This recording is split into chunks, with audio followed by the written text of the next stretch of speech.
Alright, so we're in the second room of the cave, and I'll just go around quickly and show you some records. I don't have to really tell you. This has got a bunch of framed records on the wall in here. Hey, this is Cirith Ungol Clutch. And do you need me to tell any stories? If you want, some more record shelves in here than you know what to do with.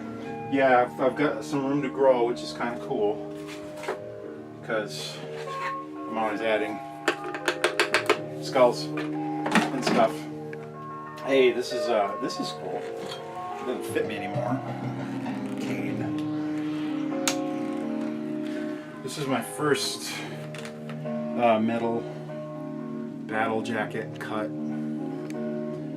All kinds of cool stuff on here. Scully, I love that skull. Troglodyte Dawn patch, was Scott's mom made it. Yeah, she did. Zappa, Lone Wolf, No Club, Pewter Pin, Sabotage, Tangerine Dream. But you can see them. I'm not going to tell you all of them. Voivod, St. Vitus. My first leather jacket, which also doesn't fit me anymore. Handmade, Place of Skulls back patch. Made that out of a t-shirt. Sewed it to some stiff stuff. Sewed it on. Ghost Rider, Sabbath. Pentagram down here, Hawkwind. That's a cool patch. Cheech, Chong. Kind of neat. There's an ultimatum patch here somewhere. It's underneath the arm and on the other side. Where? Aha! Right in the left pit. Into the pit! Hey man, we're all part of the body of Christ. Ultimatum was always the armpit. What does that make me? Yeah, I dig this jacket. Cool story about it. My buddy Justin Freer, guitar player in Tykkus, bandmate, his mom passed away about 4 years ago. She went through, I had sewed this all on by hand. She went through and redid every patch and did like a spine around the edges of everything. So it looks totally kick-ass.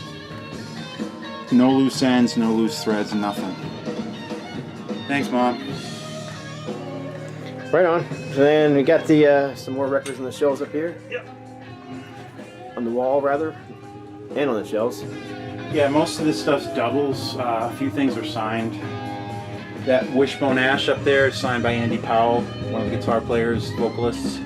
Just saw them a couple months ago here in Phoenix at Rhythm Room. They did the entire Argus album, start to finish, which was awesome. I like that the Zeppelin poster in the back down here. Yep. Honking poster. Thing's huge. Playing the 180 gram vinyl remaster reissue of Song Remains the Same in the background. Poster, custom poster from when Ohm was here, Members of Sleep, part of Ohm, here in Phoenix at Crescent Ballroom. Haven't framed it yet, it's a little benty. Custom poster from Pentagram when they played up at Albuquerque at the Sister Club, signed by Victor, Bobby, and Greg, the bass player. No drummer. Yeah. Then we'll see up there, Rainbow. Yep. Sabbath, cool. First Sabbath. Warner Brothers version. Over here, second Pentagram album, Day of Reckoning. Cut out. No signatures, but kick ass. Is the Beatles' White Album in the middle right there? Actually, the one that goes there is this one. Place of Skulls with Vision. When I saw St. Vitus back in May with Wino, his was the only signature I was missing on the With Vision album, so I finally got it 10 years after the fact. Tim Tomaselli, Lee Abney, Dennis Cornelius, Victor Griffin, Greg Turley, and Wino. Everyone who played on the album, well, Dennis didn't play on it and Lee didn't, but everybody who, basically the main players of the band, have signed it, which is kind of neat. Members of Itis signed it. Cool also. Chatted with Wino for a bit. Wino. Nugent Scream Dream, which Scott so kindly provided me with, signed in yellow paint marker. Yes, that was actually belonged to my buddy who passed away a couple years ago, Morgan. He gave it to me, but then I got my own copy of Scream Dream signed, so I passed on this one. Yep, so kick-ass. One of my favorite Nugent albums right there. Another Borrowed Time, Rodney Matthews cover. All these are just doubles, just killer album artwork I wanted to decorate. What's this right here? Abominog. We're gonna get back to this one. Monkey Demon. And of course, over here is the greatest album ever lived. Greatest album ever lived. At the end of this episode, I might crack this one in half just to show solidarity with the digital download community. But I don't know. That's not a promise. All the albums up here are pretty much just doubles. The most rare one is that Bang record. I've got a couple of those, but that's a rarity. So, you know, it's worth like 70 to 100 bucks. Great album. Band from Florida. Early hard rock, heavy rock. Right on, and then right here we got Black Sabbath, which I thought everybody would dig. Randy's got one of the biggest Black Sabbath collections I've ever seen. Yeah. So I thought we'd show some of his Black Sabbath 45s. Yeah. So we'll cut here and sit down and do that. Yeah. I don't even know how to introduce this. I don't know. Get it, I'll make a cut it anyhow. Alright, awesome. Monkey Demon. Monkey Demon loves you. Right, you right heap, Abominog, Googly Eye version. Awesome. That's got to be the rarest record ever then, because I've never seen that before. No, it was very limited pressing. One? Yes. this one, as a matter of fact. Alright, so, like I was saying, Randy's got one of the biggest Sabbath collections I've ever seen. So, I mean, I know you guys have all seen a million copies of, you know, Paranoid and the first Black Sabbath album and the Green label and the other Warner Brothers label and the Swirl labels. But, you know, the Vertigo Swirl label. But this is all Sabbath 7-inch records, and nobody has more 7-inch Sabbath vinyl than I know of than Randy, so I figured you guys would dig it. I know a couple of you guys are huge Sabbath fans, so yeah, I just thought you might dig checking out some of this stuff. And I got barely any, really, in the grand scheme of things. I do have about 10 versions of the Paranoid single with the Wizard on the B-side, so I'll just kind of go through them. They're very similar. We got the Vertigo version, which is probably the most common. I'm not going to read the matrix, but because... Show the back of that one. That's got that... Yeah, it's got the vertical swirl on the back. Yeah. There. Yeah, it takes a while getting used to where to show the... Yeah. Alright, this is another one. This is a German pressing on Vertigo. Again, Paranoid and the Wizard. And it's got some German writing on the back, as well as some other releases. But yeah, similar picture. And yet another. This one is, it's Italy. Italian Paranoid and the Wizard. It's the same cover, just different. It's colored instead of black and white. Paranoid with Rat Salad. This one is from, I don't know where this one's from. But it's got the umlauts over the I in Paranoid, so maybe it's German too. Yeah, on a Vertigo label. So. Yeah, it's on Vertigo. But I also have another one, which I think is a bootleg. I'm not sure, but again, same thing. Paranoid and Rat Salad, an alternate cover from that other one, but it's got the umlauts over the I again. Paranoid. All right, that's what, 6 or 7 versions of just the Paranoid single. It's not even it. This one, Into the Void and After Forever. This was either a Record Day single or it's a bootleg. I'm not sure, but it's a 7-inch. Not aware that they actually issued either of these on single, but that doesn't stop me. I don't have a big moral stand on bootlegs. So we got Tomorrow's Dream and Laguna Sunrise. That's an official one for sure. Also on Vertigo. Pretty cool. Except it's got a little masking tape on the cover, which I don't dare to remove at this point. Another Tomorrow's Dream with Laguna Sunrise, alternate cover. That same kind of Vertigo. Vertigo swirl, yeah. Yeah, generic. Those look so cool spinning on the turntable, those Vertigo swirls. Yeah. Get that 3D effect. You think they meant to do that? Yes. Oh, here's another Paranoid. Paranoid is Snowblind with it's a variation on the actual cover art of Paranoid, which looks kind of cool. It doesn't have the guy in the motorcycle helmet. It's got like some kind of freak with a beard. Freak with a beard. With this big scimitar instead of a broadsword, I guess. It looks like a werewolf. Sabbath Bloody Sabbath 4-song EP, which how often do you see those on one single? We got Looking for Today, Sabbath Bloody Sabbath, Sabracadabra. Oh, it's 3 songs, sorry. Kind of cool. Here we got Sabbath, Bloody Sabbath, and Changes, 45. Also on Vertigo. Sabbath, Bloody Sabbath, and Changes. I think this is an Italian issue. I have 2 of these. They're all written on. I love it when people put their names on their records. Yeah, it's annoying. So I can remember who they belong to. So yeah, Charlie, you know, if you're watching this video, yeah, or this one's someone named H. Guric. It's some Spanish guy. We have your record. You can't have it back. You can't. Gypsy was She's Gone on the B-side. Got their European tour dates for 77 on the back. I don't even know. Here we go. Cool shot. 77 German tour dates in France. Never Say Die, again, belonged to someone named F. Riddle, right on the bat wings of Henry, the demon guy. Sabbath, Never Say Die with She's Gone on the B-side. This one's awesome. This was released years after the fact. This is Paranoid and Iron Man, picture disc, 7-inch. I don't know if you can catch it in the glare. Sabbath, Standing in the Woods, probably from the same photo session that the poster in Master Reality was done. Awesome. Sabbath in Nature is very cool. And then this is definitely a bootleg because I know the guy who made them. And this is vinyl 7-inch for Psycho Man and Selling My Soul, the 2 new studio songs from the Reunion CD back in 98 or 99. Never were on vinyl, but now they are. Numbered, right? Yep, I've got 86 out of 300 versions. Pretty cool. That's my Sabbath 7-inch collection. 7-inch, yep. Pretty awesome. Do you want to show any of the 33s?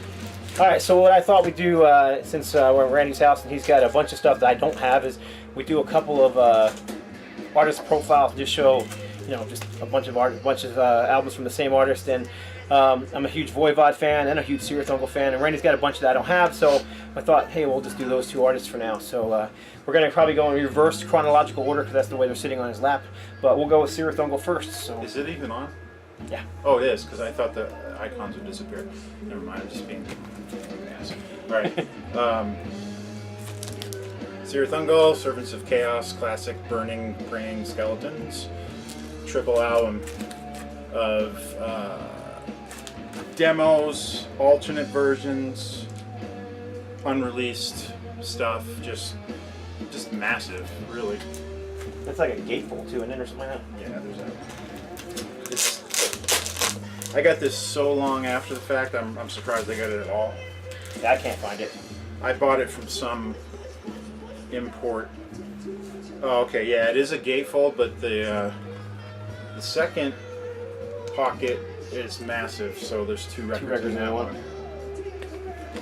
Yeah, it's a nice collection. Kind of cool. Jerry Fogel passed away a few years ago, probably about 10 years ago. Original guitar player. What's the guy that sold you the t-shirt? Greg Lindstrom. That's right, Greg. Yeah, he was on the first album, none of the other ones. He went on to form Falcon, and he's in another band that I can't remember.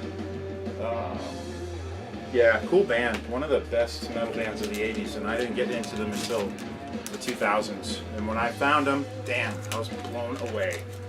I've heard their track on Metal Massacre, Death of the Sun, the demo version, and I was in love completely. They have some of the coolest album artwork too. Yes, Michael Whalen. He didn't do that one, but he did all 4 of their other ones. Oh, you know what? I got this one too. 7-inch for Cirith Ungol Live, and it's just 2 cuts. I'm Alive and Atom Smasher. On Old Metal Records, I think it's a bootleg. Oh, it's definitely a bootleg. Old Metal Records, that's, what's the name from, what's that guy's name? Darn it, I can't believe it's mine. No. Old Metal Records is the guy, I'm pretty sure it's the guy from October 31st. And Kim Fowley? King Fowley. King Diamond? King Diamond. Fowley Diamond. You can call me Fowley if you want to. Yeah, that's it. King Fowley. Kingsley. Kingsley? Kingsley, that's his name, yeah. Oh, okay. Kingsley, King. No Fowley. affiliation with King Diamond, or Merciful Fate, or any other king. Danish band. Alright, what's next? Not even the king. Okay. Cirith Ungol, Paradise Lost. This was their final studio album. Michael Whalen's Sailor on the Seas of Time is the cover. That's Lord Elric from the Moorcock Elric saga, which I friggin' love. Obviously these guys did too. Classic cuts on here. Join the Legion is a friggin' awesome song. This had a guitar player that replaced the original guy, Jim Barassa, was the guitar player on this one. Sounds a bit different. They do a cover of Arthur Brown's Fire, which is okay. You can't beat that song. The original is just too cool. Yeah, some songs just shouldn't be covered. No. Alright, the third album from Cirith Ungol, One Foot in Hell, which is another Wayland cover. It's got King Bug sitting on a throne and Elric raising Stormbringer in defiance. I don't remember this from the story, but it looks cool. And larger version on the back. Particularly cool cuts are Blood and Iron is awesome, 100 miles per hour. Doomed Planet. Doomed Planet. Awesome song. Yep. I always loved his voice, man. They seem to love... It's such a cool, unique voice. Nobody had a voice like that. They love to cover the subjects of fire and chaos, I have noticed. Yes. Yes, okay. King of the Dead, their second album would be another Wayland cover. Same title, I think. I think the title of that is King of the Dead, but who knows what story it came out with. Very, very cool looking. I think the painting's actually was called King of the Dead, wasn't Yeah, it may have been. Or there's the back with all the band guys. That's just a wicked cover. That was awesome. I mean, this whole album is awesome. The Atom Smasher, Black Machine, Master of the Pit, King of the Dead. Death of the Sun, I didn't like that version as much as the original that was on Metal Massacre, but it's still cool. Finger of Scorn is awesome. Toccata in D minor, which is Bach's piece yeah, but it's on still guitar. Cool. I don't know, I kind of like it though. It's awesome. Jerry Fogel on guitar, awesome. And the best album cover ever. The first one, Cirith Ungol, Frost and Fire, the version without the title printed on it, so the original version that came out on Liquid Flames Records. I think the other ones are on Metal Blade. Yeah, I believe so. Yep, they're on Metal Blade. Yep. Oh, Roadrunner too, which is basically like Metal Blade. This actually came out on Metal Blade as well. Yes, it did, and it had Frost and Fire. The title was on it. That I can't even tell you how much I love that album cover. It's classic. I remember loving it when I was a kid, being into metal, but I never picked it up for some reason. And it's an awesome album. Every song on it is great. Every song on it. Yep. So next collection we're going to do is, and again, this is another collection. I don't have a whole lot on vinyl, but Randy does, so I thought maybe you guys would dig checking this out. But damn, I do have a bunch. Yeah. I didn't realize I had all these. But Spud, you might enjoy this because this is one of your homeboys from Canada. This is Voivod. Yeah, I dug Voivod right from the start. They were the most intense thrash thing going when they came out. So noisy and so friggin' awesome. Chaotic. Yeah, they're awesome. But you I don't know. I just dug them. And I always loved the artwork. I know Away, the drummer. I can't remember his real name, but Away was his band name. He did the best artwork. The Voivod was a fictional character, like a vampire that lived in the Arctic of Canada parts, and the writing. This is a funny story. The way that the writing is on here, Warren Payne and all the titles of the songs, I actually altered my own handwriting so that it looked like that. Really? When I was in high school, and I still write like that to this day. All right, their sophomore release was Roar. You gotta love an album called Roar. Yeah, it's like R. It's 3 of all, so it's like 12 letters instead of 4. Sits right up at the top of my want list. And that's got the Voivod this time in tank form. It's just, I mean, it's fucking Voivod in tank form. What else can you say? And it's got a song on it called Ripping Headaches, I mean, which is always a favorite of mine. And there's always the obligatory Fuck Off and Die. There's that, 80s bands love to do stuff like that. Killing Technology is their third one. They were starting to get a little bit progressive. Yes. As noticed in song, what was the big one off of this one? Was there a Pink Floyd cover? That was the next one. No, it was the next one. Maybe it was, Tornado was pretty friggin' cool. They started getting a little more technical, techno-thrash or whatever you call it. And they kind of lost the look too a little bit on there. They went for more for a straightforward thrash look. Yep. But sorry about the glare. Nothing I can really do about it. So Dimension Hatros, that was the one where they really started taking off in the prog direction. Still really super heavy and noisy and thrashy, but lots more, a lot more technical type stuff. And the song I was trying to think of is on here. It was Psychic Vacuum. They had a video for it on MTV. The Voivod is, I don't know what the hell he's a part of in this one. Some kind of robot.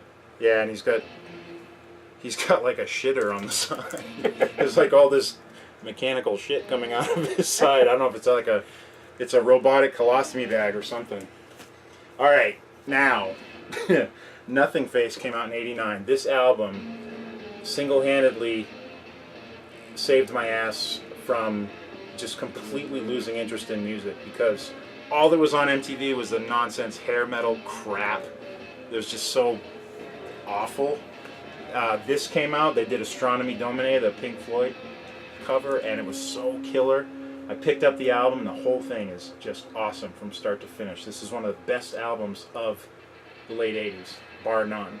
This and maybe like Louder Than Love by Soundgarden are my favorites from that period of time. Then they continued kind of in the same vein, but they got a little weirder. Angel Rat kind of left a lot of fans scratching their heads. Yeah, people didn't like it. I loved Angel Rat. I love it. I think it's great. I think what it is it lost that heaviness and the edge, and it's more prog, but it's killer prog. And it's oddball. I mean, all their stuff's oddball. I mean, what the hell are they talking about in the lyrics most of the time? You don't know anyway. It's almost like psychedelic, almost. And Snake, the singer, the way he phrases his lyrics, he puts the emphasis on the wrong syllable all the time. So it makes it sound even weirder. And Blackie wasn't on this one. He may have played on it, but he wasn't considered a member of the band. He's not even listed. Oh yeah, he is listed, but he wasn't really official. So they were starting to splinter. Yeah. And then the next one, more the same, but friggin' awesome, even better. It had a 3D cover on the CD. The CD cover's cool because it's got that 3D glasses that come with it. But this looks cool too. When I saw this on vinyl, I knew I had to have it. There's another Pink Floyd song here, the Nile song, which is just, they did a great job. It's just a great album. It's solid all the way through. Yeah, I mean, that's pretty much what these albums are. Pink Floyd had formed a metal band in the late 80s. Yep. That's pretty much probably what they would sound like. Yep. And Piggy, the guitar player, said he used to play his prog rock albums backwards, and that's where he would come up with riffs. Like his Emerson, Lake and Palmer and King Crimson and stuff. Okay, Couture's. This was the first album after Piggy died. The guitar player, he finished it basically in his deathbed when he was dying of cancer. They released this shortly after he died, which is just a bummer. I mean, it's cool, but it's a bummer too. So, kind of neat. And then they had one more that was all Piggy's guitar music on. This was like a year after he died. Infinity. It was the last one. So kind of a cross between Infinity and Jason Newsted was playing bass on that, right? Was he? Yeah, he was on Couture's. Yeah, I think he was on this one too. Yeah. And then they've put out some more albums after Blackie came back and got a new guitar player and good stuff. Just don't have it on vinyl. No. So yeah, that's it. So Voivod and Cirith Ungol and else? So we'll get back. Wait. Is there anything else you want to share? I don't know. Oh yeah. Oh, the Kiss. Yeah. I thought some of you Kiss fans like myself would dig seeing these. I don't have these, so. There's one more in there. The Howard the Duck. Oh, really? You can show those while I'm looking for that. Unless it's in here. Alright, I don't know if anyone remembers these. Yeah, you do. If you liked Kiss in the 70s and 80s, you definitely remember these. This came out in 77 or 78. I can't remember. Original Kiss comic book on Marvel. When this came out, I flipped out. I wanted it so bad. I remember I saved money to get it. It was only like $1.50, but by the time I had the money, it was out of print. But then they reissued it. So this one is one I bought on eBay a few years ago, and I paid way, way more than $1.50 for it. It was printed with real Kiss blood. It was, and it has a poster in it, and it's killer. And then there was another one that came out a couple years later because that one was such a hit that nobody probably even remembers that one because it didn't do quite as well. It was after the Love Gun period, and Kiss had already become so friggin' huge they nobody even knew what to do with them anymore. So this one wasn't as cool as the first one, but it was definitely, for a kid who was into Kiss in the late 70s and early 80s, it was a must-have. Got that one right there. Yeah. I got some sad tour programs, which are also kind of hard to come by. This was the Never Say Die tour, 10th anniversary of the band. I don't know what that is. This is the U reunion tour in '99. Picked that up just on an off chance, sitting on a bargain table at some record store. Sabotage. That's tour cool. program. That's friggin' awesome. I love that one. It's a little beat up, but it's got some killer pictures in it. I mean, you see these on bootlegs and stuff. It's friggin' awesome. Just sides of the band you don't get to see normally. Yeah, more killer shots. So, yeah, Cool. That's I'll all leave I the have. outro right now too. Okay. All right, so that's it. Yeah, we showed a little bit of everything. Depending on how long this video is, it may be one part, maybe two parts. So we'll forgot see. something. We forgot the greatest record in Oh. the history of vinyl. Strings and Things. Now, By the Both Sides Band. Now, Aaron, I know you're into very, very obscure, records. Only one album out, and nobody else has it. Metal Theologian. This record is one of those, and I gave this record to Randy, and I know how much he values this record. It's in mint condition. Mint. I mean, cover's got Cover's beat up, but cover's a little beat up, but it's got that I'm kind going to of. sacrifice something I really love right now. So, ready? In support of the digital download community, I'm going to snap this fucking record in half. I can't. I can't do it. It's too awesome. he really was going to snap it. Right on. Okay. That's it. God bless and stay strong. Woo.